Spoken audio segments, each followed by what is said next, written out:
Ölpreise beim Hochdrehen der Heizkörper über Alternativen Gedanken gemacht haben. Wärme aus der Biogasanlage oder der Hackschnitzelheizung vom Nachbarn. So heißt eine Energievision im Frankenwald. Noch qualmen im Frankenwalddorf Effelter 70 Kamine. Nicht mehr lange, so hofft eine Bürgerbewegung. Effelter soll Bayerns erstes Bioenergiedorf werden. Genug Holz wächst jedenfalls rings um den Ort. Nun soll am Ortsrand eine zentrale Dorfheizung mit nur noch einem Kamin möglichst alle Häuser mit Wärme aus Holz versorgen. Dann ist Schluss mit dem mühseligen Holzspalten. Die zentrale Dorfheizung würde maschinell zerkleinerte Holzhackschnitzel verbrennen. In mehr als 50 abendlichen Sitzungen beschäftigen sich Bürger in verschiedenen Arbeitskreisen bereits seit Monaten mit dem Projekt Bioenergiedorf. Zunächst müssen die Effelterer ihr eigenes Dorfenergieunternehmen gründen.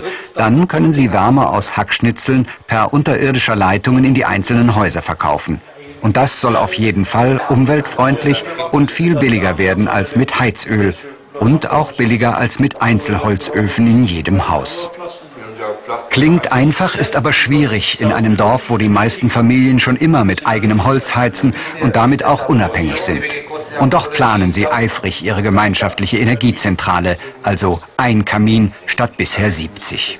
Weil wir eigentlich ein Waldbauerndorf, sage ich einmal, sind, ist relativ viel Wald vorhanden und die Möglichkeit besteht, dass die gesamte Bevölkerung Wärme abnehmen kann und die Bürger selber ihr Holz machen und dort wieder veräußern können, haben auch wieder einen finanziellen Sicherheit. Das Geld bleibt im Dorf. Wenn wir heute sehen, dass also die Heizölkosten ja ständig steigen, Punkte mit den Benzinkosten, ist schon ein Nachdenken erforderlich.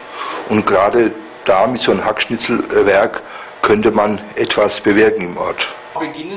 Das Projekt Bioenergiedorf Effelter soll gut 1 Million Euro kosten. Für jeden Haushalt sind 7.000 Euro Anschlusskosten an das Nahwärmenetz veranschlagt. Im Keller seines Dorfwirtshauses zeigt Michael Löffler seinen Mitbürgern, wie einfach die Wärmeübertragung funktioniert. Das heiße Wasser aus der Nahwärmeleitung wird von einem unscheinbaren Wärmetauscher in den Heizwasserkreislauf des Hauses übertragen. Ein Zähler registriert die gelieferte Wärmemenge. Das Dorfwirtshaus und 4 weitere Gebäude bekommen jetzt schon Biowärme über unterirdische Leitungen, und zwar von der Biogasanlage der Bauernfamilie Appel. Das ist der große Vorteil in Effelter. Die Biogasanlage des Milchbauern deckt schon jetzt die komplette Stromversorgung des Dorfes und könnte auch noch 1/3 des Heizwärmebedarfs decken. Aus Gras von den Wiesen rings ums Dorf. Biogas und Hackschnitzelheizung, Gras und Holz, aus diesen nachwachsenden Rohstoffen will sich Effelter komplett selbst mit Strom und Heizwärme versorgen. Bioenergiedorf. Dazu gehört auch ein Energieberater, der die Häuser begutachtet und den Besitzern zeigt, wie sie etwa mit besserer Dämmung den Heizwärmeverbrauch drosseln können. Georg Fischer sieht die ökologischen Vorteile des Projektes ein, aber es kostet ihn alles viel Geld. Vor allem hat er erst vor wenigen Jahren eine neue Scheitholzheizung gekauft. Der Anschluss an die zentrale Dorfheizung fällt ihm nicht leicht, und so geht es vielen anderen in Effelter. So schwierig die Entscheidung für viele sein mag, Georg Fischer und 32 weitere Haushalte haben schon ihre Teilnahme an der Bioenergiedorfheizung unterzeichnet, standesgemäß auf Baumscheiben. Wenn noch einige mitmachen, wird Effelter zum Vorbild für den ganzen Frankenwald.